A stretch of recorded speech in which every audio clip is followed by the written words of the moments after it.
Hi all. ഇന്ന് ചിന്തോസ്കിയോടൊപ്പം ചേരുന്നത് doctor Shaan ആണ്. US-ൽ നിന്നാണ് ഡോക്ടർ ഷാൻ നമ്മളോടൊപ്പം ചേരുന്നത്. സ്വാഗതം ഡോക്ടർ. ഡോക്ടർ ഷാൻ, മംസ് അഥവാ മുണ്ടി വീക്കം പോലെ അത്ര കോമൺ അല്ലാത്തൊരു രോഗം. അത് കേരളത്തിൽ വളരെയധികം കേസുകൾ റിപ്പോർട്ട് ചെയ്യുന്ന ഒരു രോഗമായിട്ട് വളർന്നിരിക്കുകയാണ്. അപ്പൊ എന്താണ് ഡോക്ടർ മംസ്?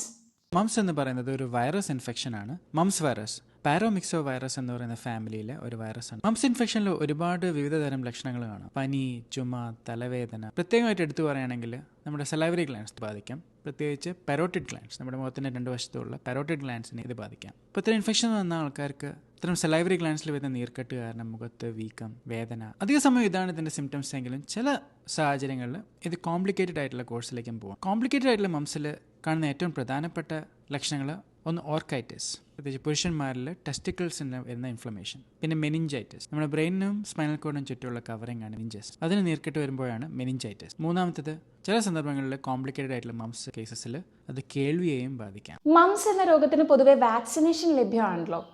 നിലവിൽ ഇതിനൊരു കമ്പൽസറി വാക്സിനേഷൻ കേരളത്തിലില്ല. എന്താണ് വാക്സിനേഷനെ കുറിച്ച് ഡോക്ടർക്ക് പറയാനുള്ളത്?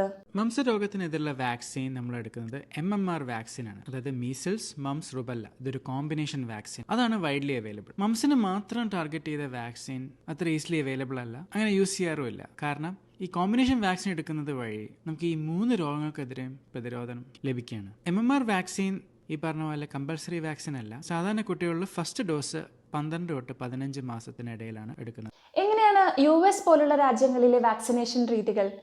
Is it an optional or compulsory one? US-ലും മംസ് വാക്സിൻ MMR വാക്സിൻ തന്നെയാണ്. അതും കമ്പൽസറി വാക്സിൻ അല്ല. ഇതിന്റെ ഷെഡ്യൂൾ പറയുകയാണെങ്കിൽ ഇന്ത്യയിലെ പോലെ തന്നെ 2 ഡോസാണ് കുട്ടികൾക്ക് കൊടുക്കുന്നത്. മംസ് പകരുന്നു എന്നുള്ളതാണ് രക്ഷാകർത്താക്കൾക്ക് ഉൾപ്പെടെയുള്ള ടെൻഷൻ. പൊതു ഇടങ്ങളിലും വിദ്യാലയങ്ങളിലും ഒക്കെ ഇതിന്റെ പകർച്ച എങ്ങനെ തടയാൻ സാധിക്കും? ഇത് പേഴ്സൺ ടു പേഴ്സൺ സ്പ്രെഡ് ആണോ അതോ മറ്റു മാർഗങ്ങളിലൂടെ ഇത് പകരുമോ? മംസ് സ്പ്രെഡ് ചെയ്യുന്നത് ഡ്രോപ്ലെറ്റ്സ് വഴിയാണ്, നമ്മുടെ കോവിഡ് പോലെ തന്നെ. അപ്പോൾ മംസുള്ള ഒരു രോഗീൻ്റെ വളരെ അടുത്ത് നിന്ന് ഇൻട്രാക്ട് ചെയ്യുന്നത് ഇത് സ്പ്രെഡ് ചെയ്യാൻ കാരണമായേക്കാം. പ്രത്യേകിച്ച് അവർ ചുമയ്ക്കുമ്പോഴോ തുമ്മുമ്പോഴോ ഒക്കെ റെസ്പിറേറ്ററി സിസ്റ്റത്തിൽ നിന്ന് അവിടെ ഈ ഡ്രോപ്ലെറ്റ്സ് സ്പ്രെഡ് ചെയ്യാം. ഈ ഡ്രോപ്ലെറ്റ്സ് അങ്ങനെ സ്പ്രെഡ് ചെയ്യാതെ തന്നെ ഇപ്പം നമ്മൾ രോഗി ഉപയോഗിച്ച സ്പൂണ്, ഗ്ലാസ് അതൊക്കെ ഷെയർ ചെയ്യുന്നത് വഴി അങ്ങനെ ഇത് സ്പ്രെഡ് ചെയ്യാം. ഡ്രോപ്ലെറ്റ് സ്പ്രെഡിൽ എല്ലാ അസുഖങ്ങൾ പോലെ തന്നെയും കൂടുതൽ ക്രൗഡഡ് ആയിട്ടുള്ള സന്ദർഭങ്ങളിൽ മംസ് പെട്ടെന്ന് സ്പ്രെഡ് ചെയ്യാം. ഈ പറയുന്ന ഒരു സ്കൂള്, കോളേജ് പോലെയുള്ളവ. ഇത് പടർന്ന് തടയാൻ ഏറ്റവും നമ്മൾ ശ്രദ്ധിക്കേണ്ടത് ചുമയ്ക്കുമ്പം അല്ലെങ്കിൽ തുമ്മുമ്പോഴൊക്കെ മുഖം കവർ ചെയ്യുക, മംസുള്ള ഒരു രോഗി ഉപയോഗിച്ച സാധനങ്ങൾ ഷെയർ ചെയ്യാതിരിക്കുക, മാസ്ക് ഉപയോഗിക്കുക. മംസിൻ്റെ ലക്ഷണങ്ങൾ വരുന്നതിന് 2 ദിവസം മുമ്പേയും ലക്ഷണങ്ങൾ മാറി 5 ദിവസം വരെയും രോഗി ഇൻഫെക്ഷൻ സ്പ്രെഡ് ചെയ്യാം. വൺസ് മംസ് വന്നു കഴിഞ്ഞാൽ അതായത് പേഷ്യന്റ് ശ്രദ്ധിക്കേണ്ട കാര്യങ്ങൾ എന്തൊക്കെയാണ്? മംസ് ഒരു വൈറസ് രോഗമായതുകൊണ്ട് തന്നെ ഇതിന് പ്രത്യേകിച്ചായിട്ട് മരുന്ന് എടുക്കാറില്ല. നമ്മുടെ ബോഡിയുടെ ഇമ്മ്യൂൺ സിസ്റ്റം തന്നെ ഫൈറ്റ് ചെയ്ത് പേഷ്യന്റ് റിക്കവർ ചെയ്യാണ് ചെയ്യാറുള്ളത്. നേരത്തെ പറഞ്ഞ പോലെ ഇതിന്റെ കോംപ്ലിക്കേഷൻസ് വരുന്നുണ്ടോ എന്നുള്ളത് വളരെ സൂക്ഷ്മമായിട്ട് നിരീക്ഷിക്കണം. ഇപ്പൊ ശക്തമായ തലവേദന, ഛർദില്, ശക്തമായ പനി, കഴുത്ത് വേദന അല്ലെങ്കിൽ നെക്ക് സ്റ്റിഫ്നെസ്, കണ്ണിന് വരുന്ന മങ്ങല്, നോർമലായിട്ട് ഇരുന്ന രോഗി പെട്ടെന്ന് കൺഫ്യൂസ്ഡ് ആയ പോലെ തോന്നുക, ഇത്തരം സിംറ്റംസ് വന്നാൽ തീർച്ചയായും നമ്മൾ മംസ് മെനിഞ്ചൈറ്റിസ് ഉണ്ടോ എന്നുള്ളത് സംശയിക്കണം. രണ്ടാമത് ഓർക്കൈറ്റിസ്, ടെസ്റ്റിക്കിൾസിൽ പെയിൻ വരികയാണെങ്കിൽ, കേൾവിക്കുറവ് പെട്ടെന്ന് അനുഭവപ്പെടുകയാണെങ്കിൽ, ഇങ്ങനെയൊക്കെ വരികയാണെങ്കിൽ ഉടനെ തന്നെ അടുത്തുള്ളൊരു ഡോക്ടറെ പോയി കാണണം. കോംപ്ലിക്കേറ്റഡ് മംസ് ആണോ എന്നുള്ളത് ഇൻവെസ്റ്റിഗേറ്റ് ചെയ്യാൻ. അഡൾട്ട്സ് മംസ് ബൂസ്റ്റർ വാക്സിനേഷൻ എടുക്കുന്നതിനെ കുറിച്ച് എന്താണ് അഭിപ്രായം? ചെറുപ്പത്തിൽ ഇത് എടുക്കാത്തവർക്ക്, ചെറുപ്പത്തിൽ മംസ് വാക്സിനേഷൻ എടുക്കാത്തവർക്ക് വലുതായ ശേഷം ഇത് എടുക്കാമോ? മംസിന്റെ ബൂസ്റ്റർ ഡോസ് എന്ന് പറയുന്നത് MMR വാക്സിൻ തന്നെയാണ്. കുട്ടികൾക്ക് കൊടുക്കുന്ന MMR വാക്സിൻ തന്നെയാണ് അഡൾട്ട്സിൽ ബൂസ്റ്റർ ആയിട്ടും കൊടുക്കുന്നത്. ആർക്കാണ് ഈ ബൂസ്റ്റർ ഡോസിന്റെ ആവശ്യം? കുട്ടിയായിരുന്നപ്പോൾ മംസ് വാക്സിൻ എടുക്കാത്ത ഒരാൾക്ക് MMR വാക്സിൻ്റെ ബൂസ്റ്റർ ആവശ്യമാണ്, അതായത് 1 ഡോസ്.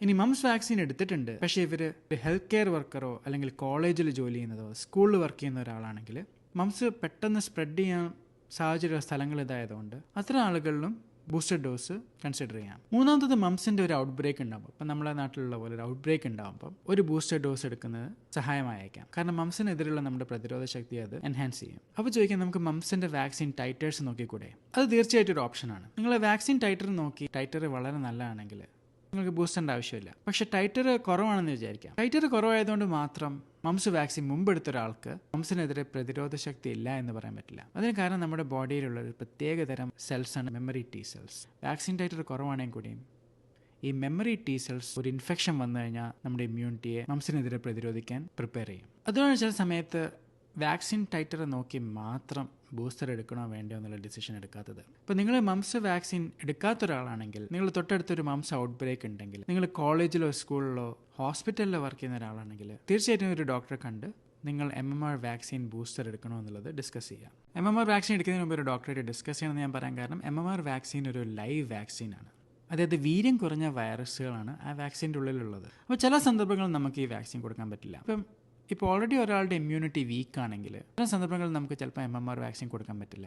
അതുകൊണ്ടാണ് ഞാൻ പറഞ്ഞത് തീർച്ചയായിട്ടും ഒരു ഡോക്ടറായിട്ട് കണ്ടിട്ട് ഡിസ്കസ് ചെയ്യുക. നിങ്ങൾക്ക് MMR വാക്സിൻ ബൂസ്റ്റർ എടുക്കാമോ, നിങ്ങൾ MMR ബൂസ്റ്റർ എടുക്കേണ്ട ആവശ്യമുണ്ടോ? ഇത്രയും നേരം നമ്മളോട് ഇന്ററാക്ട് ചെയ്തതും വിവരങ്ങൾ നൽകിയതും ഡോക്ടർ ഷാനാണ്. അങ്ങയുടെ ക്വാളിഫിക്കേഷൻസും മെഡിക്കൽ ലൈഫിനെ കുറിച്ചും ഒന്ന് പറയാമോ? എൻ്റെ മെഡിക്കൽ ജീവിതം ഞാൻ നാട്ടിൽ MBBS കഴിഞ്ഞ് 2013 ഹൗസ് സർജൻസി കഴിഞ്ഞ് 2014 അമേരിക്കയിൽ വരുന്നത്. അമേരിക്കയിലാണ് ഞാൻ ഇന്റേണൽ മെഡിസിൻ റെസിഡൻസി ചെയ്തത്. അതിനുശേഷം ഗ്യാസ്ട്രോഎൻട്രോളജി ഫെലോഷിപ്പും ചെയ്തു. അപ്പം അമേരിക്കയിൽ IOVയിൽ ഗ്യാസ്ട്രോഎൻട്രോളജിസ്റ്റ് ആയിട്ട് വർക്ക് ചെയ്യുന്നു. അതോടൊപ്പം തന്നെ ഇൻസ്റ്റാഗ്രാമിൽ ഗ്യാസ്ട്രോ കേരള എന്ന് പറയുന്ന പേരിൽ മെഡിക്കൽ അല്ലെങ്കിൽ ഹെൽത്ത് സംബന്ധമായ വീഡിയോസും ചെയ്യാറുണ്ട്. Thank you. വളരെയധികം നന്ദി ഡോക്ടർ. അപ്പോൾ ശരി, മറ്റു വിശേഷങ്ങളുമായി അടുത്ത വീഡിയോയിൽ കാണാം. നിങ്ങൾക്ക് ഡോക്ടറോടുള്ള ചോദ്യങ്ങൾ കമന്റ് ചെയ്യുമല്ലോ.